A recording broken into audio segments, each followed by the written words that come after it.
Good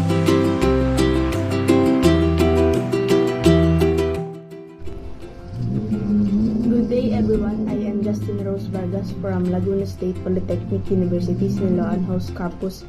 I am currently taking a Bachelor of Science in Agriculture. I am a second year college, Section D, and I am here to share my knowledge and what I have learned about the subject of Introduction to Organic Agriculture. Ang isa sa mga natutunan ko sa subject ng Introduction to Organic Agriculture ay yung paggawa ng concoction. Ang na-assign sa amin na gagawing concoction is FFJ, which is fruit fermented juice, na kung saan ay yun na ginawa ko na rin nung ako ay first year sa subject na crop science, at nalaman ko yung mga benefits dito kung i-apply ito sa ating mga halaman. Kasi nung in-apply ko siya sa halaman ko is nagkaroon talaga ng massive na flowers, nagkaroon ng maraming bunga yung tinanim ko.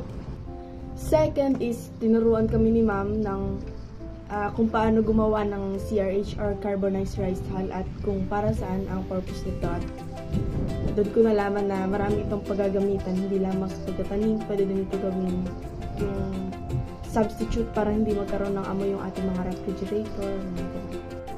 And then I think the last performance task na ibinigay sa amin na hands out is yung azolla.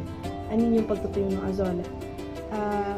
Ginawa namin siya is by section kasi hindi kami magkasama-sama nung pinagawa na sa amin yun ay dito ko naman nalaman na yung purpose ng azolla minsan is ginagamit siya as additional para sa paggagawa ng feeds. Marami din itong benefits. And that's all about, that's not all, but yun na yung gusto kong i-share sa inyo about what I have learned and what I have learned about the subject of Introduction to Organic Agriculture. Sana ay meron din kayong nalaman kahit papaano sa aking mga sinabi. Thank you. Good day everyone, I am Christine Casanya, student of Laguna State Polytechnic University Siniloan House Campus. I am currently taking Bachelor of Science in Agriculture and a second year student, Section D. I am here to share what I have learned into Introduction to Organic Agriculture. Isa sa mga natutunan ko is yung produce organic vegetable, na kung saan yung mga gulay is pinapalaki sila without the help of synthetic pesticides and fertilizers.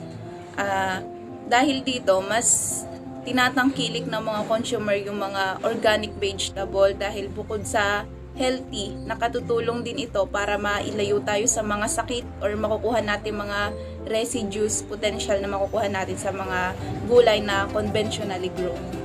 Isa na din dito yung vermicomposting, na kung saan ito yung process na nagre-rely sila sa mga earthworms and microorganisms para makatulong makagawa ng mga organic material.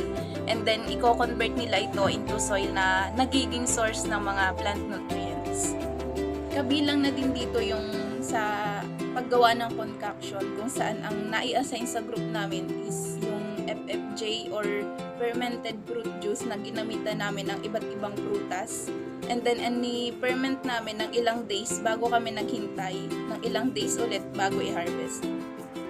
And yun lamang po ang aking mai-share na aking natutunan tungkol sa subject na Introduction to Organic Agriculture. Hi and good day to everyone. My name is Marika Futalan, a second year college student at Laguna State Polytechnic University, taking course of Bachelor of Science in Agriculture. Si Miss Venus May Palermo Oray, siya ang aming professor sa Introduction to Organic Agriculture 2. And yung mga natutunan ko sa kanya is first yung kahalagahan ng organic agriculture sa economy and sa ecosystem. Pangalawa is yung kahalagahan din ng mga certification sa mga products, and natutunan ko rin dito yung iba't ibang types ng organic certification. And sunod kong natutunan is yung mga batas na pinatutupad sa mga maling pagle-label ng mga certificates. And yung isa ko pa rin natutunan sa subject ni Miss Venus is yung paggawa ng concoction. And yung concoction na yun, yung napunta sa amin is yung FFJ. which means fruit fermented juice. And nalaman din namin dito kung ano yung mga good benefits nito sa halaman and sa hayop. And yung isa ko pa natutunan sa subject ng Venus is yung iba't ibang uri ng manok na matatagpuan dito sa Pilipinas. And dito ko rin nalaman na yung mga manok na yun kung ito ba ay chicken layering or for meat production.